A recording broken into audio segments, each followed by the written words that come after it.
ಅನುದಿನದ ಆಹಾರ, ಏಪ್ರಿಲ್ 15, ಬುಧವಾರ. ಸತ್ಯವಂತನಾದ ದೇವರು.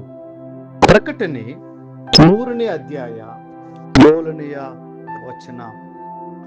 ಆ ಫಿಲದೆಲ್ಫಿಯದಲ್ಲಿರುವ ಸಭೆಯ ದೂತನಿಗೆ ಬರೆ. ಪರಿಶುದ್ಧನು, ಸತ್ಯವಂತನ, ದಾವಿದನ ಬೀಗದ ಕೈಯುಳ್ಳವನು, ಯಾರೂ ಮುಚ್ಚಕೂಡದಂತೆ ತೆರೆಯುವವನು, ಯಾರೂ ತೆರೆಯದಂತೆ ಮುಚ್ಚುವವನು ಆಗಿರುವಾತನು. ಪ್ರಕಟಣೆ 3ನೇ ಅಧ್ಯಾಯ 7ನೇ ವಚನ.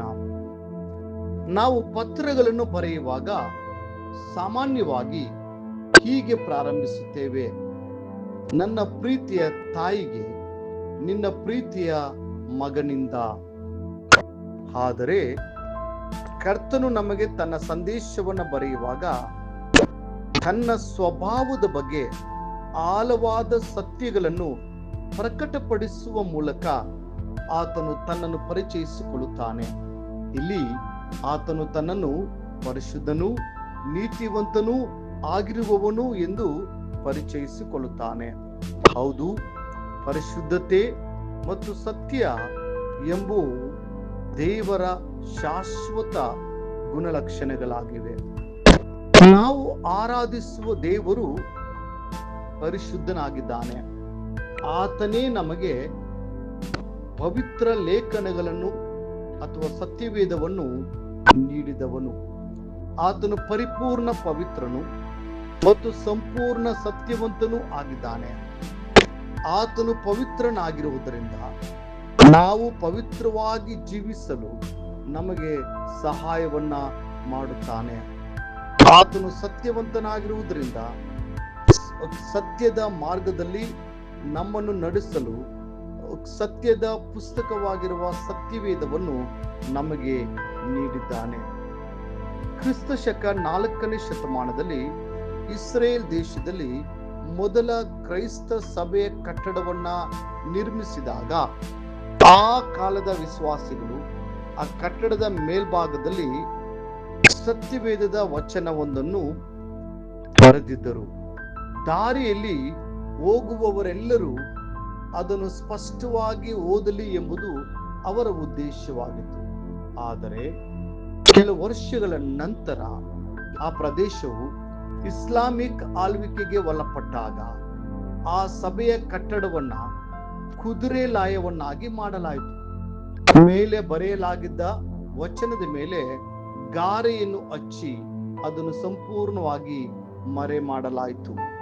ಅನೇಕ ವರ್ಷಗಳ ನಂತರ ಒಂದು ದಿನ ಆ ಗಾರೆಯು ಉದುರಿ ಹೋಯಿತು ಮತ್ತು ಹಳೆಯ ವಚನವು ಮತ್ತೆ ಸ್ಪಷ್ಟವಾಗಿ ಕಾಣಿಸತೊಡಗಿತು. ಅಲ್ಲಿ ಪ್ರಕಟವಾದ ಮಾತುಗಳನ್ನು ಪ್ರತಿಯೊಬ್ಬರು ಕುತೂಹಲದಿಂದ ಓದಿದರು. ಯೆಹೋವನ ವಚನವು ಯಥಾರ್ಥವಾದುದು, ಆತನ ಕೃತ್ಯವೆಲ್ಲ ನಂಬಿಕೆಯಾಗಿದೆ. ಆತನು ನೀತಿ ನ್ಯಾಯಗಳನ್ನು ಪ್ರೀತಿಸುವವನು. ಭೂಲೋಕವೆಲ್ಲ ಯೆಹೋವನ ಕೃಪೆಯಿಂದ ತುಂಬಿದೆ. ಕೀರ್ತನೆ 33, 4 ಮತ್ತು 5 ವಚನಗಳು. ಭೂಮಿಯು ಆಕಾಶವು ಅಳಿದು ಹೋದರೂ ಕರ್ತನ ಮಾತುಗಳು ಎಂದಿಗೂ ಬದಲಾಗುವುದಿಲ್ಲ. ಆತನು ನಿತ್ಯನೂ ಸತ್ಯವಂತನೂ ಮತ್ತು ಪರಿಶುದ್ಧನೂ ಆಗಿದ್ದಾನೆ.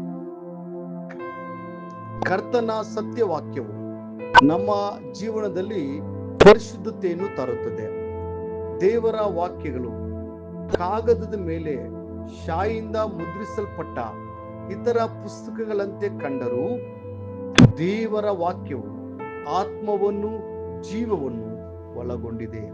ಆದ್ದರಿಂದ ಇದು ಆತ್ಮಗಳನ್ನು ಪುನರುಜ್ಜೀವನಗೊಳಿಸುತ್ತದೆ, ಮೂರ್ಖರನ್ನು ಜ್ಞಾನಿಗಳನ್ನಾಗಿ ಮಾಡುತ್ತದೆ ಮತ್ತು ಕಾಯಿಲೆ ಇರುವವರಿಗೆ ಗುಣವನ್ನು ನೀಡುತ್ತದೆ. ಅಷ್ಟೇ ಅಲ್ಲದೆ ಆತನ ವಾಕ್ಯವೇ ಪವಿತ್ರವಾದದ್ದು. ಪ್ರಿಯ ದೇವರ ಮಕ್ಕಳೇ, ದೇವರ ವಾಕ್ಯದಂತೆ ನಡೆಯಿರಿ. ಅದು ನಿಮ್ಮ ಪಾದಗಳಿಗೆ ದೀಪವು, ನಿಮ್ಮ ದಾರಿಗೆ ಬೆಳಕು ಆಗಿರಲಿ. ಮುಂದಿನ ಅಧ್ಯಯನಕ್ಕಾಗಿ ದೇವರ ವಾಕ್ಯ. ನಾನು ಲೋಕದವನಲ್ಲದೆ ಇರುವ ಪ್ರಕಾರ ಇವರು ಲೋಕದವರಲ್ಲ. ಇವರನ್ನು ಸತ್ಯದಲ್ಲಿ ಸೇರಿಸಿ ಪ್ರತಿಷ್ಠೆ ಪಡಿಸು.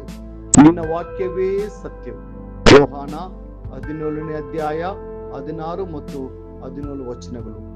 ಈ ದಿನ ಓದುವ ದೇವರ ವಾಕ್ಯ ಮುಂಜಾನೆ 1 ಸಮುವೇಲ 27, 28, 29.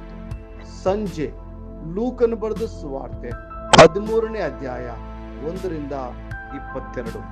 ದೇವರು ತಾನೇ ನಿಮ್ಮನ್ನು ಸತ್ಯದ ಜ್ಞಾನದಲ್ಲಿ ನಡೆಸಲಿ.